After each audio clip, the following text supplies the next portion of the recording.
Senator Hanson. Thank you very much. All lives matter. The majority of the Senate opposed this motion that was put up by myself and only supported by one other, Senator Malcolm Roberts.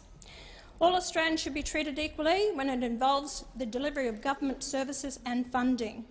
All citizens and residents are equally deserving of services that make our lives better, but there remains a significant imbalance in terms of the funds and services dedicated specifically to those of Aboriginal heritage as opposed to non-Aboriginals. This was a matter that I raised in my maiden speech to the Parliament in 1996, and in those ensuing 2 decades plus, there has been little change to the attitude of the government, which continues to throw money at the problem and virtually no improvement to the lives of those needy Aboriginals. It seems to be a bottomless pit into which money continues to be thrown, but that money has achieved virtually nothing. If taxpayer funds are spent in a specific area, we are right to expect positive outcomes. As I said in the Senate, February 2020, most Australians know that tens of billions of dollars are spent each year to help alter the standard of living between those in remote Aboriginal communities and even those living in our developed parts of Australia. When you spend billions of dollars a year on any group of people, you expect outcomes. Sadly, those billions have gone to the non-productive, unrepentant Aboriginal industry, not to where it should go, the grassroots Aboriginal and Torres Strait Islander people. It is an industry that has achieved no notable benefits in pulling our First Nations people out of squalor, domestic violence and poverty. Over the years, I have been labelled a racist for my views, mostly by white Australians and those Indigenous who thrive financially for themselves and their families. I call it the Aboriginal industry. Their agenda is not in the best interest of all Australians, white or black. It's about milking the cow, the taxpayer, crying the victim constantly and blaming whites for a so-called invasion. I was born in Australia. This is my land. Where the hell do I go? I will not accept the blame game for the so-called invasion you refer to. Your push to change our history books and false claims that are foisted on our young throughout our education system is disgraceful, all to better suit the left's agenda. All atrocities must be noted and taught to ensure we acknowledge our past, but more importantly, to protect our future. I will not acknowledge or echo the words "welcome to country" that has been forced on people to say at functions or events. I am very respectful to those who have fought for our freedom and sacrificed their lives for our way of life that we all have the opportunity to enjoy today. I will not support those whose agenda is to divide us as Australians. Wanting a separate nation within a nation at the expense of the Australian taxpayer, this should never happen. Many Aboriginal and Torres Strait Islander people that I have met over the years, including many elders, have come to understand my honesty and resolve, and not the lies they had been fed mostly by Labor, the Greens and less so the Coalition to destroy myself and One Nation from taking their votes. Remember, it was John Howard who disendorsed me as a candidate in 1996 when I called for equality for all Australians. The Closing the Gap Report 2020 shows just how little improvement has been realised for the Aboriginal people, despite the billions spent each year over the past decades. As I have said many times, money alone will not solve the problem. It comes back to determination, discipline and a willingness to make the changes, and that must come primarily from the Aboriginal people themselves. I met recently with a group of strong and focused Aboriginal women from all parts of Australia who are desperate for positive change for their children and their communities. I think it makes sense to allow women to play a bigger role and have a say in the direction taken by initiatives to improve the lives of Aboriginal Australians. These same Aboriginal women and elders say they want the Aboriginal Land Councils gone or made accountable.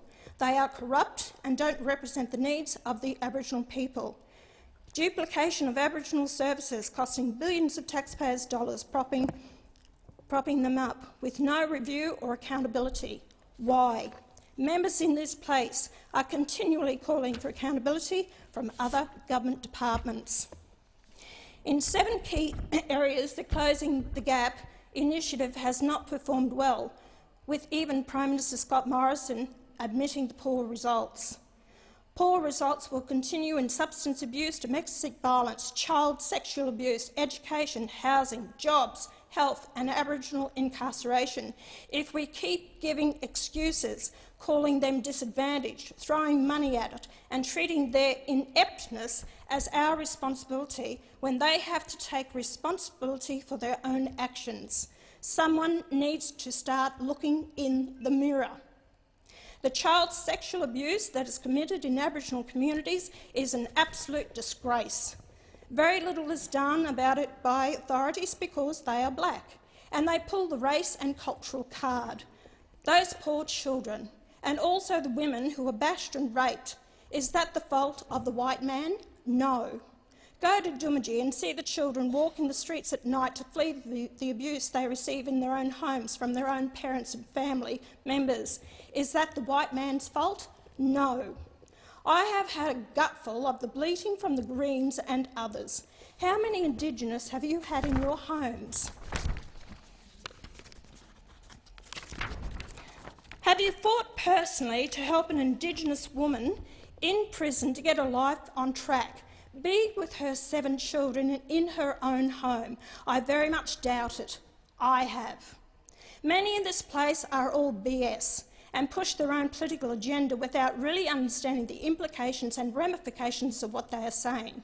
My research has found that although the systems and programs may have changed in some ways and perhaps become more complex, there is still an overwhelming imbalance weighing heavily in favour of Aboriginal Australians in services provided in the areas of education, legal services, housing, loans, health, royalties from mining operations and employment support services.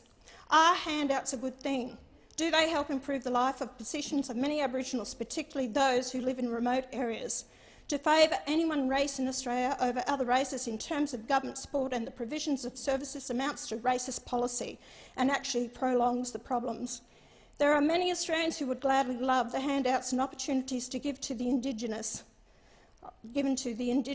and might I add, many Indigenous are living in very nice housing, they are in well-paid jobs and not struggling, but they can apply for educational assistance for their children that many Australians would love for their own children but can't because of race. Tell me this is not racism. As I said at the outset, additional handouts to Aboriginals does not help them. It makes them reliant on government and actually prevents them from becoming independent and being able to create new and more fulfilling lives for themselves. We need to encourage Aboriginal people themselves to take control of their communities, to reduce substance use and abuse, to encourage school attendance and education, to promote discipline and determination in employment. The definition of Aboriginal continues to be contentious and unclear in many cases. The Australian Institute of Aboriginal and Torres Strait Islander Studies provides an outline of a 3-step working criteria of confirming Aboriginality, which is usually accepted by government agencies and community organisations. These 3 steps are being of Aboriginal or Torres Strait Islander descent, identifying as an Aboriginal or Torres Strait Islander person, being accepted as such by the community in which you live or formerly lived. It is worth noting that those who identify as Aboriginals today has increased dramatically in the last 50 years. In 1971, there were officially 115,953 Aboriginals in Australia, or 0.9%. Today, that time, we've actually got an increase of 459%, while the population generally has increased by 83.5%.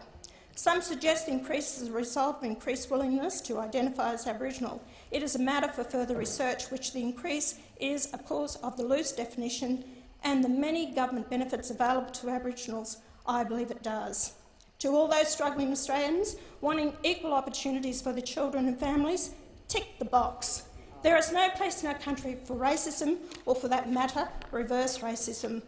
And to finish on a note, it was quoted from Martin Luther King Jr. from his speech in 1963. I have a dream that my 4 little children will one day live in a nation where they will not be judged by the colour of their skin, but by the content of their character. This is what I want for Australia. Every individual life matters.